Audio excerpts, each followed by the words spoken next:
It is evident that no other form would be reconcilable with the genius of the people of America. Guarantee Clause of the U.S. Constitution, Republic of Venice, and founding America on a process of governance through elections. Guest essayist, Daniel A. Cotter.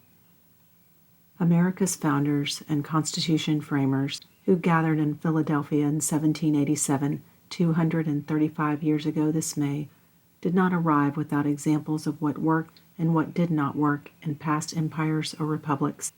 In Essay 12, we examined the Constitution's wisdom in light of the Roman Empire and how certain provisions helped ensure against regime failure. In this essay, we explore further some of the Constitution's wisdom in preventing such failures. The Republic of Venice. While the Republic of Venice officially lasted 1100 years, the 500 years referred to here is the constitutional period from 1297 until the fall of Venice in 1797. In 1297, an ordinance was passed providing for the Council of 40. Venice was ruled by the Doge, elected by the Council, and ruled for life. The Founding Fathers would consider the form of government of Venice and provide protections against regime failure, including the Republican Guarantee Clause. The Guarantee Clause. Article 4, Section 4 of the Constitution provides, "The United States shall guarantee to every state in this Union a republican form of government, and shall protect each of them against invasion, and on application of the legislature or of the executive, when the legislature cannot be convened, against domestic violence." This was an important provision included by the drafters to ensure a process of governance through elections. The drafters had examples of the Republic of Venice and Rome and other regimes in collapse, with concerns about other forms of government, even those labeled republics, at its core. In Federalist number 57, the reality of various forms of Republican government is acknowledged. The elective mode of obtaining rulers is the characteristic policy of Republican government.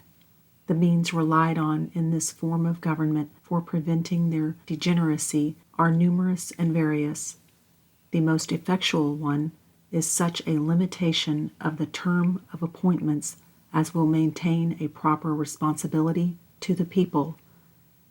In 1787, ahead of the Constitutional Convention and back from a trip to the Netherlands, John Adams published the first of his 3-volume set, A Defense of the Constitutions of Government of the United States of America. In it, his goal was to defend the tripartite form of federal government. He examined other republics, including Venice. As to Venice, he wrote, "It was at first democratical. The people determined that one magistrate should be chosen as the center of all authority. He was to be for life. He was to have the nomination of all magistrates and the power of peace and war." Adams then discusses the evolution of the system in Venice, with power being in a few and not in the populace. Adams proposed the form of Republican government that would find its way into the Constitution. Adams concluded Volume 1, "All nations under all governments must have parties. The great secret is to control them. There are but 2 ways, either by a monarchy and standing army, or by a balance in the Constitution. Where the people have a voice and there is no balance, there will be everlasting fluctuations, revolutions, and horrors until a standing army with a general at its head commands the peace, or the necessity of an equilibrium is made appear to all and is adopted by all." In Federalist number 39, James Madison refers to Venice and how the Republican form of government, as the Founding Fathers envisioned it, was to be different. Madison wrote, "The first question that offers itself is, whether the general form and aspect of the government be strictly Republican, it is evident that no other form would be reconcilable with the genius of the people of America, with the fundamental principles of the Revolution, or with that honorable determination which animates every votary of freedom to rest all our political experiments on the capacity of mankind for self-government. If the plan of the convention, therefore, be found to depart from the Republican character, its advocates must abandon it as no longer defensible. What, then, are the distinctive characters of the Republican form? Were an answer to this question to be sought, not by recurring to principles, but in the application of the term by political writers to the constitution of different states, no satisfactory one would ever be found.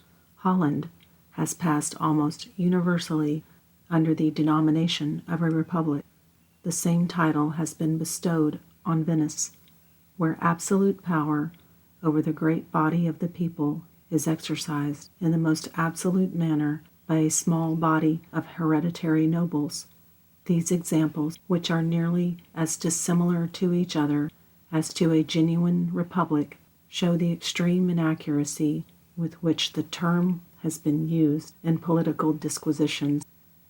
If we resort for a criterion to the different principles on which different forms of government are established, we may define a republic to be, or at least may bestow that name on, a government which derives all its powers directly or indirectly from the great body of the people, and is administered by persons holding their offices during pleasure for a limited period or during good behavior.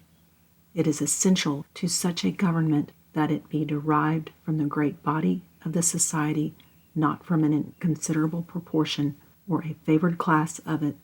Otherwise, a handful of tyrannical nobles, exercising their oppressions by a delegation of their powers, might aspire to the rank of republicans and claim for their government the honorable title of republic.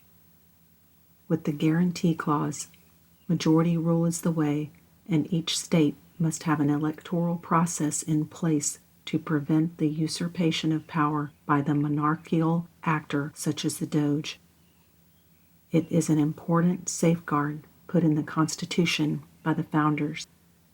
The Supreme Court has ruled that the guarantee clause cannot be challenged in federal court, as it is non-justiciable. Conclusion: the Constitution's wisdom is shown in many ways, including with the guarantee clause of the Constitution.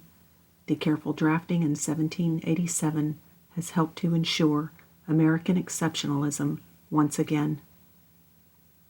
Dan Cotter is attorney and counselor at Howard & Howard Attorneys, PLLC. He is the author of The Chief Justices, published April 2019, 12 Tables Press. He is also a past president of the Chicago Bar Association.